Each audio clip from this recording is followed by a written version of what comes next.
నమస్తే అండి, నా పేరు డాక్టర్ అనుష జూకుంట్ల.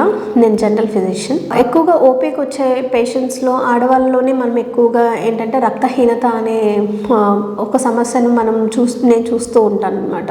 ఎందుకు అట్లా ఆడవాళ్ళలోనే రక్తహీనత ఎందుకు వస్తుంది అంటే, మోస్ట్లీ ఆడవాళ్ళు ఏంటి అంటే వాళ్ళ హెల్త్ కాకుండా ఫ్యామిలీ హెల్త్ని ఎక్కువగా పట్టించుకుంటూ ఉంటారు. దాంతోపాటు ఏంటంటే వాళ్ళకి నెల నెల వచ్చే ఋతుక్రమంలో ఏమవుతుందంటే మన బాడీలోంచి వేస్ట్ ప్రోడక్ట్స్ అంతా బ్లడ్ రూపం ద్వారా బయటకు వచ్చేస్తూ ఉంటుంది.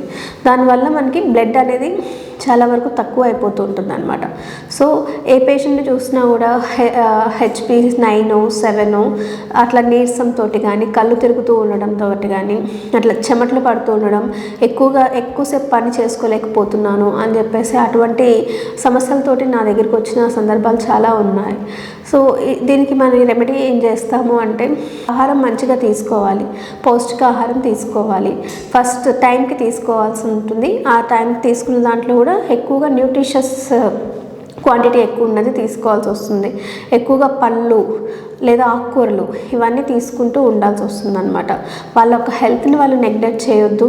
ఎక్కువగా బీట్రూట్ కానీ, క్యారెట్ కానీ, పపాయ, డ్రై ఫ్రూట్స్ వీటన్నిటిలో ఎక్కువగా ఏముంటుంది అంటే ఇట్లా ఐరన్ని ఎక్కువగా పెంచే గుణాలు ఉంటాయి. వాటి వల్ల వీటిని తీసుకొని టైంకి ఫుడ్ తీసుకుంటూ హెల్త్ని నెగ్లెక్ట్ చేయకుండా ఉంటే ఆడవాళ్ళలో ఏంటంటే ఈ రక్తహీనత అనే ఒక సమస్యను మనం తీసివేస్తాం. ఈ రక్తహీనత వల్ల అయితే చాలా సమస్యలు అనేవి ఉన్నాయి. మనం వర్క్ మీద ఎక్కువ కాన్సన్ట్రేట్ చేయలేకపోతూ ఉంటాం. నడుస్తుంటే ఆయాసం వస్తూ ఉంటుంది.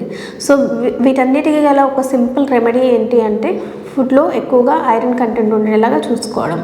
అంటే ఎక్కువగా లీఫీ వెజిటబుల్స్ తీసుకోవడం, ఫ్రూట్స్ ఎక్కువగా కన్స్యూమ్ చేయడం, ఎక్కువ నట్స్ తీసుకుంటూ ఉండడం.